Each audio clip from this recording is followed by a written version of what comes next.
استاد مولانا عبدالحنان 24 گھنٹے میں ایک گلاس بھی نہیں پیتے، 100 سال عمر ہے۔ بابا سندل ان کے بھی پانی بہت کم پیتے، نہیں پیتے۔ باز اور شاہین جب پانی پی لیتا ہے تو فوت ہو جاتا ہے۔ جب تقاضا ہو تو بے شک پیو، لیکن اتنا نہ پیو کہ پھر درس میں بیٹھ نہ سکو۔ لا طاقت لنا اليوم بجالوت وجنودی، خیٹے دا سے اوپر سے دے چھ خوزے دے نشو جائے۔ سستی اور غفلت، خدا کی قسم میں فتوہ تو نہیں دیتا، لیکن یہ بہت خطرناک لوگ۔ سستی اور غفلت کیا چیز؟ کینسر، السر، ہارٹ ٹربل، ٹی بی، ہر مرض کا علاج ہے، لیکن سستی اور غفلت یہ بہت بڑا عذاب ہے، اس سے پناہ مانگو۔ چست رہو، چاکو بند رہو۔ المومن غر کریم والمنافق خب لئیم۔ مومن شریف، نیک خصلت، چاکو چوبند۔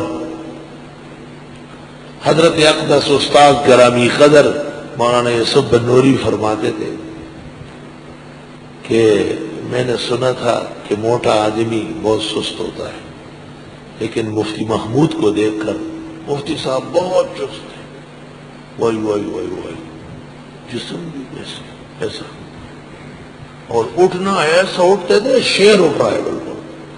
مہمان خانے میں بیٹھے ہوئے تھے صبح کے وقت، سنت پڑھ کر رومال کھول کر ایسا ظرف، میں نے دیکھا حضرت بنوری ویسے نماز گھر کے سیدھ میں آ کے وہاں کونے میں، لیکن جب مفتی محمود آ جاتے تھے پھر یہاں مصلے کے پاس امام صاحب آیا، اس کو بٹھایا کہ مفتی محمود آئیں گے وہ پڑھائیں گے۔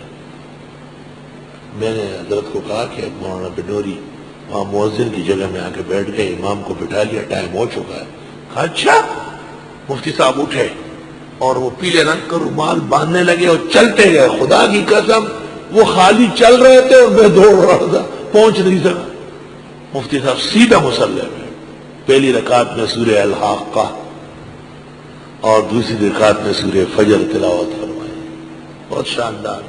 حضرت بلوری فرماتے تھے مفتی محمود عمر ابن عبدالعزیز کی طرح نماز پڑھاتے، عمدہ قاری نہیں تھے، قرات کے امام تھے بابا۔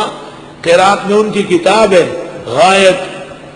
غایت التجوید فی غایت المستفید فی علم التجوید، حضرت کی کتاب ہے، مصر کے بعض مدرسوں میں زیر درس ہے، غایت المستفید فی علم التجوید،